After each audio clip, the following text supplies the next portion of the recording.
Hey guys, welcome to the final video of the quick revision series. Today we're going to be reviewing the last 3 questions for Unit 8 quick revision. So let's get started.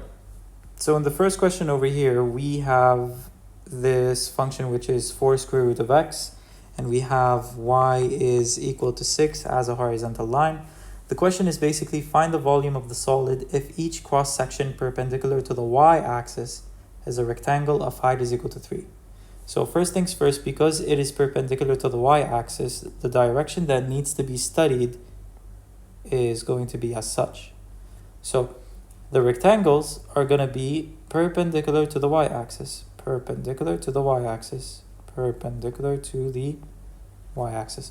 So first things first, to set up our integration, the bounds of the integration should be with respect to the y-axis, obviously. So the start point should be over here, which is at 0. And it's going to go up, up, up, up, up until we reach the end point over here, which is at y is equal to 6. Now, we grab our pencil and we're going to move in this direction over here. We're going to touch this function over here, which is y is equal to 4 square root of x. Now, the integration is supposed to be with respect to dy. So it doesn't make any sense if I wrote 4 square root of x.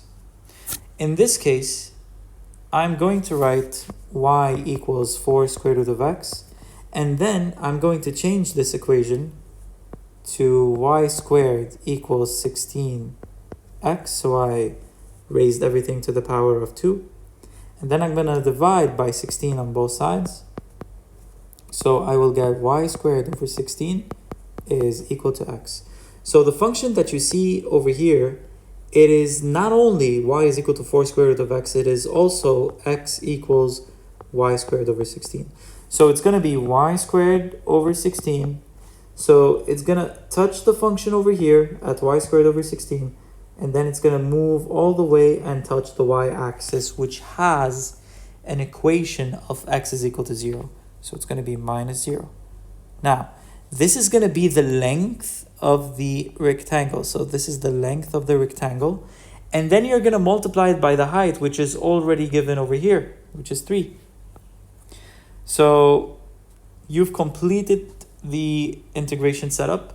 Now, all you got to do is just take the 3 out. So it's going to be 3 integration from 0 to 6. And you can also take the over 16 out. So it's going to be 3 over 16 y squared dy. So then it is going to be equals to 3 over 16 y cubed over 3 from 6 to 0. So it will be 3 over 16, 6 to the power of 3 over 3. You can cross the 3's if you want. And minus 0, because if you're going to replace y with 0, everything will be 0. So it's going to be 6 to the power of 3 over 16, which will give you 13.5. So this is basically the answer for the first question. So we're going to move on to our second question. So in the second question over here, I didn't complete writing the full question, but I will tell you it verbally. We have this solid over here, okay? So, and they said like find the volume.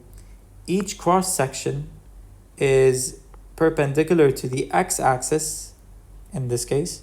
And it's also a rectangle of height equals 3 centimeters. So each rectangle is going to look like this.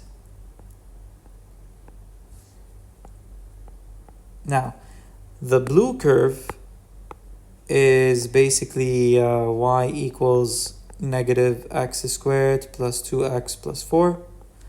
And the green curve is going, the green line actually, to be more exact, it is y equal 4 minus x. So to set up our integration, it is going to be from 0 over here to 3, as we can see. So it started at 0 and it moved in this direction, moved until it reached 3.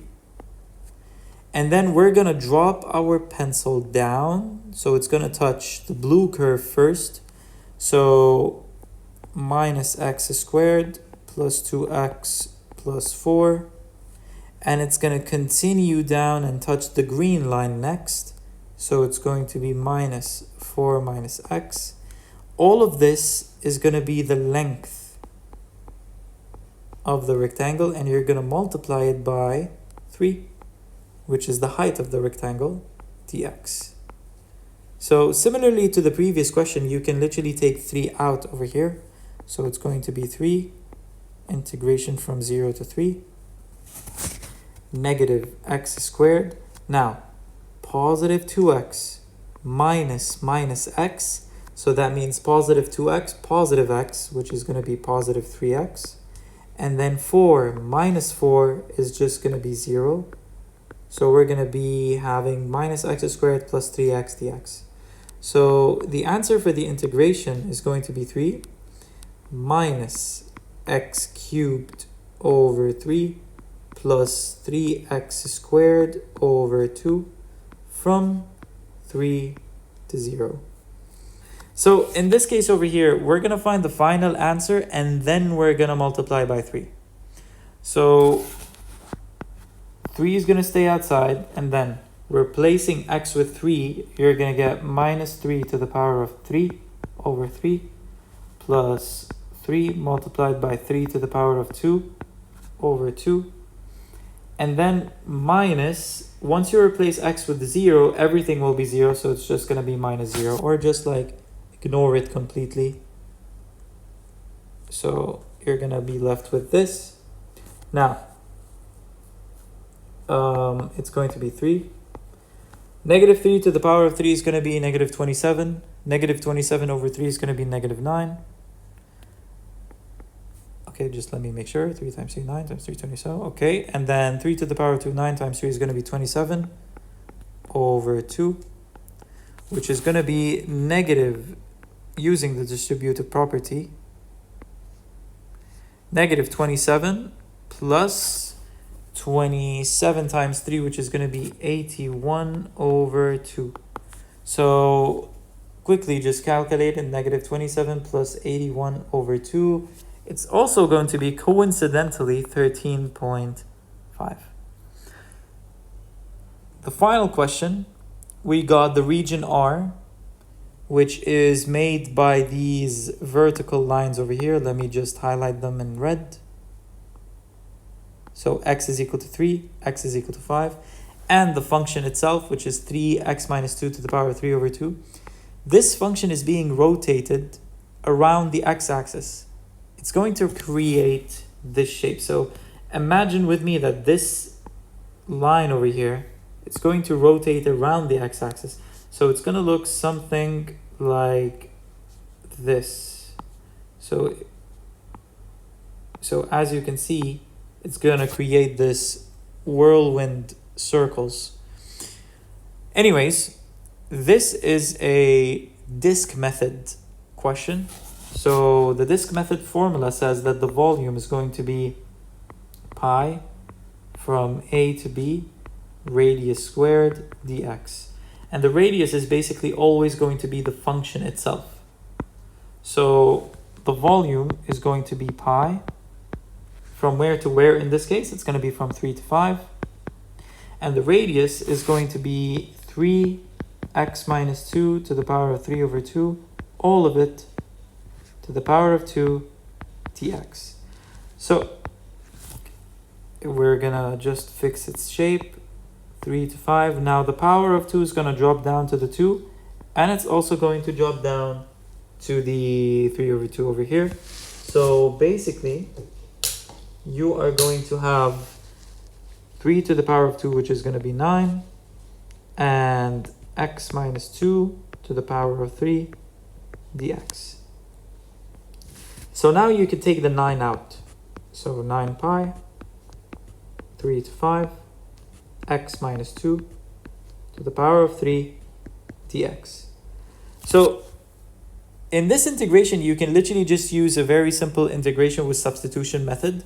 So you can say let u be equals x minus 2, and du is just going to be 1 dx because the integration of x is 1. So now instead of the dx, you're going to replace it with du. So this is going to be du over here. And instead of x minus 2, you're just going to replace it with u. So then it's going to be equal to the integration of 9 pi from 3 to 5, u to the power of 3 du. And this integration is going to be 9 pi u to the power of 4 over 4, 5 to 3. Notice over here that obviously the du disappears, the integration symbol disappears, and it's just a straight line, and you're going to replace 5, then 3. But before replacing, you have to go back and change u to its original form. So it's going to be 9 pi x minus 2 to the power of 4 over 4, 5 to 3. So it's going to be 9 pi 5 minus 2 to the power of 3, to the power of 4 over 4, and then minus it with 9 pi 3 minus 2 to the power of 4 over 4. So once you finish this calculation, let me try to simplify it even better. So it is going to be 9 pi 5 minus 2 is going to be 3 to the power of 4 over 4 minus 3 minus 2 is going to be 1. So this is just going to be 9 pi over 4. So to calculate it really quick, we got 9 pi multiplied by 3 to the power of 4. And then we're going to minus it with another 9 pi. Okay, and then we're going to divide everything. So 2261.94. So 2261.94 divided by 4, which is going to be approximately 565.48. This is it, guys, for the final video. I hope you enjoyed this series. Please like, subscribe if you didn't, and thank you so much for watching.